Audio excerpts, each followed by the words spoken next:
Praise the lord. ప్రభు అయిన యేసుక్రీస్తు నామంలో మీ అందరికీ నా శుభాలు తెలియజేస్తూ ఉన్నాను.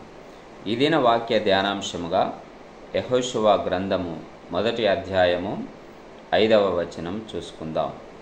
అక్కడ 5వ వచనంలో ఇలాగూ రాయబడి ఉంది, నేను మోషేకు తోడై ఉండినట్లు నీకును తోడయ్యుందును.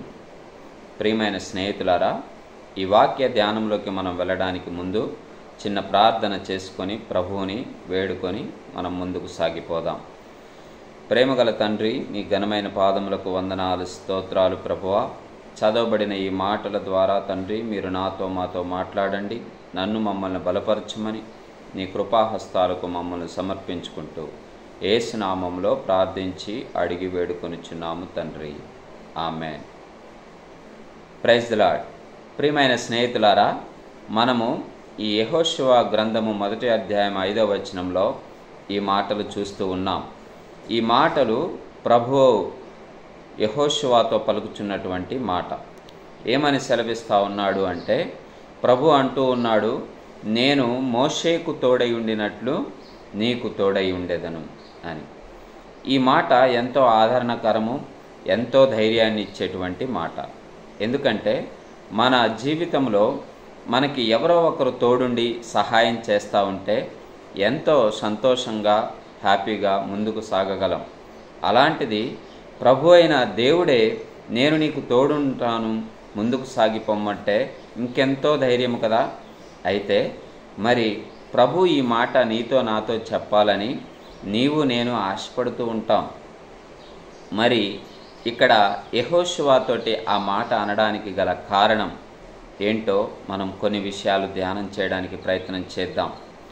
ప్రభు అయిన దేవుడు మరి ఇశ్రాయేలు జనాంగాన్ని నడిపిస్తూ ఉన్నప్పుడు 40 సంవత్సరాలు అరణ్యములో మరి మోషేకు ఇశ్రాయేలు జనాంగానికి ఎంతగానో తోడున్నాడు.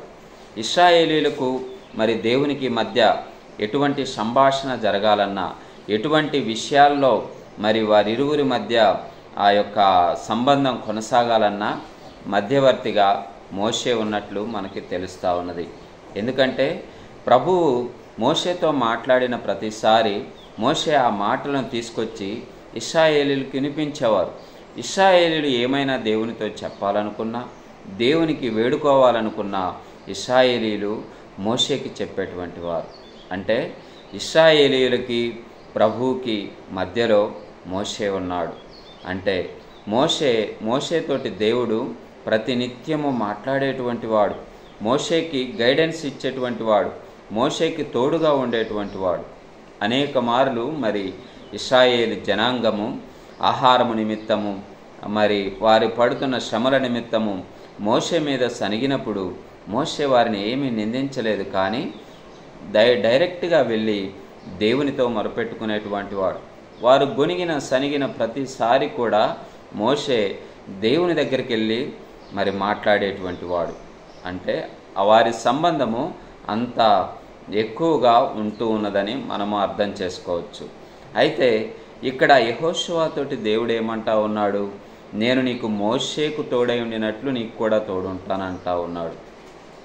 అంటే మోషేకి ఎల్లవేళలా ఎలాగైతే సహాయం చేశాడో, ఎల్లవేళలా ఎలాగైతే ఆయన గైడెన్స్ ద్వారా నడిపించాడో అలాగ నిన్ను కూడా నడిపిస్తానని యెహోషువకి వాగ్దానం చేస్తూ ఉన్నాడు. ప్రియమైన స్నేహితులారా, మనము కూడా దేవుని నడిపింపులో నడవాలని ఎంతో ఆశపడుతూ ఉంటాం. దేవుని యొక్క గైడెన్స్లో నడిస్తే ఎంత బాగుండునో కదా, మరి ఆయన యొక్క సహవాసంలో ఉంటే ఎంతో ధైర్యంగా ఉంటుంది కదా అని ఆశపడుతూ ఉంటాం. అయితే దేవుడు నీతో నాతో కూడా నేను నీకు మోషేకు తోడై ఉన్నట్లు తోడుంటాను అని అంటే ఎంత బాగుండునో. అయితే యెహోషువతో ఆ మాట అన్నాడు. ఎందుకని అలా అనగలిగాడు దేవుడు అంటే, యెహోషువ మరి మోషేకి పరిచారకుడుగా ఉన్న దినాలలో ఆయన కనపరిచిన విధేయత దేవుడు గమనిస్తూ వచ్చాడు. ఎందుకంటే మరి మోషే దేవునితో మాట్లాడటానికి పర్వతానికి వెళ్ళినప్పుడు మరి యెహోషువ మరి మధ్యలో ఉండి ఎంతగానో సహనము కలిగి మోషే కొరకు ఎదురు చూడటం దేవుడు గమనించాడు. నీలో ఉన్నటువంటి సహన గుణాన్ని, నీలో ఉన్నటువంటి ఆ యొక్క ఓర్పును దేవుడు గమనిస్తూ ఉంటాడు. అనేక మార్లు మనము ఓర్పు లేని వారంగా కనిపిస్తూ ఉంటాం. చిన్న విషయానికి పెద్ద విషయానికి తొందరపాటుకు గురయ్యి మనము దేవుని సైతము నిందించేవారముగా ఉంటాం. ఈరోజు ప్రియమైన స్నేహితుడా, నీవు ఎంత ఓర్పును కలిగి దేవుని సన్నిధిలో కొనసాగుతూ ఉన్నావు, ఎంత సహనము కలిగి దేవుని కొరకు కనిపెట్టుకొనిచూ ఉన్నావు, అది దేవుడు గమనిస్తాడు. ఆ విషయము మరి యెహోషువ మోషే కొరకు ఓర్పుతో కనిపెట్టుకున్నప్పుడు బహుశా యెహోషువకు తెలియదు దేవుడు తనను అబ్జర్వ్ చేస్తూ ఉన్నాడని. ఈరోజు నీవు నేను అనుకుంటాం దేవుడు మనల్ని చూస్తూ ఉన్నాడా అని. చిన్నదానికి పెద్దదానికి మరి సహనాన్ని కోల్పోయి ఓర్పును కోల్పోయి తొందరపాటులో ఏవేవో అనేస్తూ ఉంటాం. జాగ్రత్త సుమా, దేవుడు ప్రతి విషయాన్ని గమనిస్తూ ఉన్నాడు. దేవుడు నీ యొక్క ప్రతి కార్యాన్ని క్రియని గమనిస్తూ ఉన్నాడు. కాబట్టి ఓర్పును దేవుడు గమనిస్తూ ఉంటాడు. యెహోషువ అంత ఓర్పు కలిగి ఆయన సన్నిధిలో కనిపెట్టుకొని ఉన్నాడన్న విషయము దేవుడు గమనించాడు.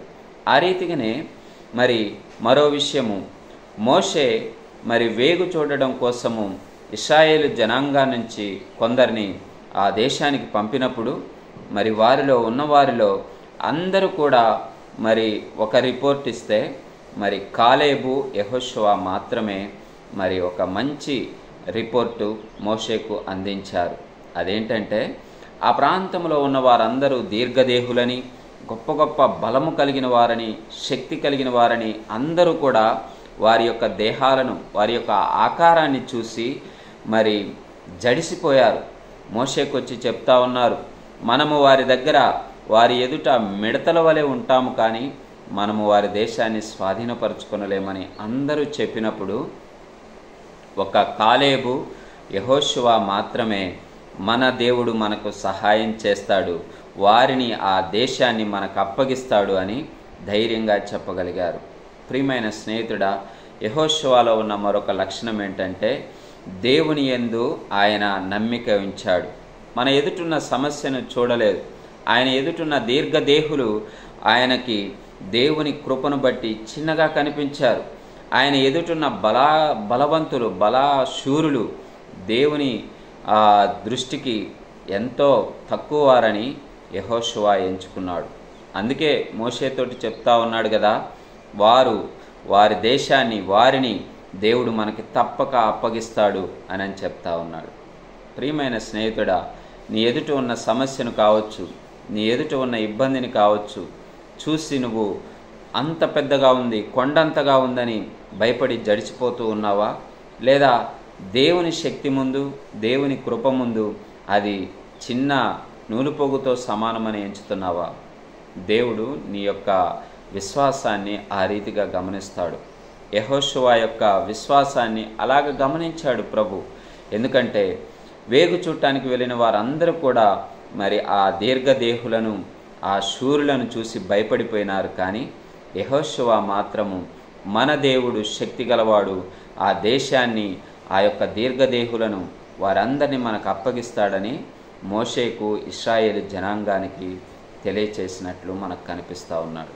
కాబట్టి ఇవన్నీ జరుగుతున్నప్పుడు బహుశా యెహోషువకు తెలియదు దేవుడు నన్ను గమనిస్తూ ఉన్నాడు, ప్రభువు మరి మనల్ని చూస్తూ ఉన్నాడని. ఆయనకి ఇవ్వబడిన పనిని నమ్మకంగా చేశాడు. ఎందుకంటే మోషేకి పరిచారకుడుగా ఉన్నప్పుడు ఆయన కొరకు సహనంతో కనిపెట్టుకొని ఉన్నాడు. మోషే అప్పగించినటువంటి పనిని వేగు చూడటానికి వెళ్ళినప్పుడు తను దేవుని యొక్క శక్తిని జ్ఞాపకము చేసుకొని ఆయన శక్తి ముందు సర్వము మరి ఏదైనా కానీ చిన్న విషయమే అనేటువంటి విషయాన్ని తను జ్ఞాపకం చేసుకున్నాడు. కాబట్టే అతను దేవుని శక్తిని అంచనా వేశాడు, కానీ ఆ యొక్క దీర్ఘదేహులు, ఆ యొక్క శూరులు శక్తిని చూసి జడియలేదు. కాబట్టి ప్రియమైన స్నేహితుడా, నీవు దేవుని ఎదుట ఎలాగున్నావు? ఆయన నమ్మకాన్ని, ఆయన యొక్క ఆ యొక్క ఔన్నత్యాన్ని, ఆయన యొక్క శక్తిని, బలాన్ని సరిగా అంచనా వేయగలుగుచున్నావా? లేదా మనుష్య మాత్రుల వలె ఆయన్ని కూడా ఎంచుకొనిచున్నావా? నీ యొక్క ఆలోచన నీ యొక్క విశ్వాసాన్ని బయటకు తీసుకొస్తుంది. నీ యొక్క తలంపులు, నీవు చేసే క్రియలు దేవుని పట్ల నీకున్నటువంటి నమ్మకాన్ని బయట పెడుతూ ఉంది. అందుకే మోషే మరణమైన తరువాత ప్రభు మరి నేరుగా వచ్చి యెహోషువతో అంటా ఉన్నాడు, నీవే ఈ జనాంగాన్ని నడిపించబోతూ ఉన్నావు, వాగ్దాన దేశానికి వీరిని నీవే తీసుకెళ్తావు, మరి ధైర్యము కలిగి నిబ్బరముగా ఉండి ముందుకు సాగిపోవాలి.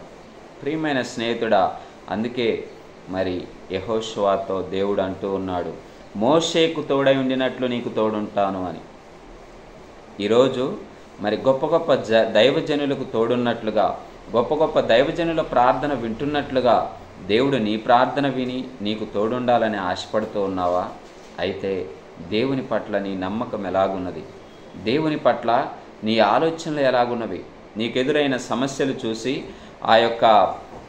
ఎదురుగా ఉన్నటువంటి ఆ యొక్క ఎత్తైన కొండ లాంటి ఇబ్బందులు చూసి, ఎదురుగా ఉన్నటువంటి సముద్రం లాంటి అగాధమైనటువంటి జలాల ఆ ఒత్తిడిని చూసి నీవు దేవుని శక్తిని అంచనా వేయలేకపోతున్నావా?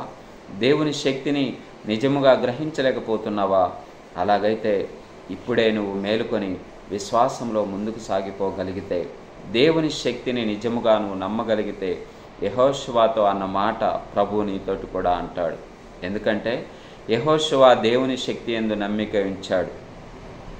అప్పటి వరకు మరి యెహోషువ నాయకుడవుతాడని కానీ, యెహోషువ మరి ఈ ఇశ్రాయేలు జనాంగాన్ని నేనే నడిపిస్తానని కానీ ఆయన అనుకోలేదు. కానీ దేవుని యందు నమ్మిక ఉంచి ముందుకు సాగిపోయాడు. ఆ నమ్మికను, ఆ విశ్వాసాన్ని దేవుడు గమనించి ఇశ్రాయేలు జనాంగాన్ని నడిపించడానికి మోషే తర్వాత యెహోషువను ఎంచుకున్నాడు. ప్రియమైన స్నేహితుడా, నీకు కూడా దేవుడు తోడుండాలి అంటే నీవు యెహోషువ వలె ముందుకు కొనసాగాలి. నీవు యెహోషువ వలె దేవుని సన్నిధిని వెదకాలి. యెహోషువ వలె దేవుని శక్తిని నమ్మగలిగి ఉండాలి. అప్పుడు మాత్రమే ప్రభు నీ పట్ల కృప చూపించి నిన్ను అనేక జనములను నడిపించేవాడిగా, నీకు తోడుగా ప్రభు వస్తాడు. కాబట్టి యెహోషువకు తెలియదు ఇక ముందు ఎలాంటి పరిస్థితులు ఎదురవుతాయో. ఇశ్రాయేలు జనాంగాన్ని నడిపించటం అంటే, అన్ని లక్షల మంది జనాన్ని నడిపించడం అంటే సామాన్యమైన విషయము కాదు. మరి ముందున్న దేశము ఎలాంటి దేశము, అక్కడున్న దీర్ఘదేహుల్ని ఎదుర్కోవాలంటే ఎంత శక్తి కావాలి? ఇవన్నీ యెహోషువకి కొత్తే. కానీ ప్రభు అంటా ఉన్నాడు, నీవు ఎరుగని మార్గాన నేను నిన్ను నడిపిస్తాను, నీకు తోడై ఉంటాను అని.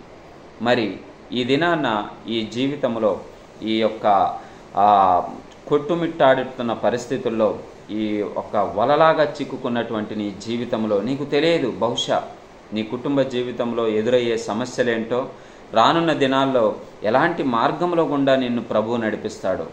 కానీ ఆయన యందు నీవు నమ్మిక ఉంచగలిగితే ప్రభు అంటూ ఉన్నాడు, మోషేకు తోడై ఉన్నట్లు నేను నీకు తోడై ఉంటానని.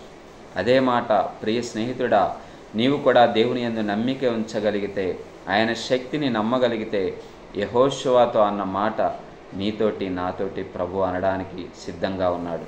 కాబట్టి ఆయన తోడుగా ఉంటే మనము సమస్తమును జయించగలం. ఆయన తోడుగా ఉంటే ఎలాంటి మార్గమైనా మనము సజావుగా నడవగలం, కొనసాగగలం. మనం ఎరుగని మార్గమును సైతం మనము ధైర్యంగా ముందుకు సాగిపోగలం. కాబట్టి ఆయన తోడు కొరకు కనిపెట్టుకొని ప్రభు ఆ మాట నీతో నాతో అనులాగున మన విశ్వాసాన్ని దేవుని ఎదుట బయలుపరుచుకుందాం. ఆయన కృపను పొందుకుందాం. దేవుడి కొద్ది మాటలు దీవించి ఆశీర్వదించునుగాక. ఆమేన్.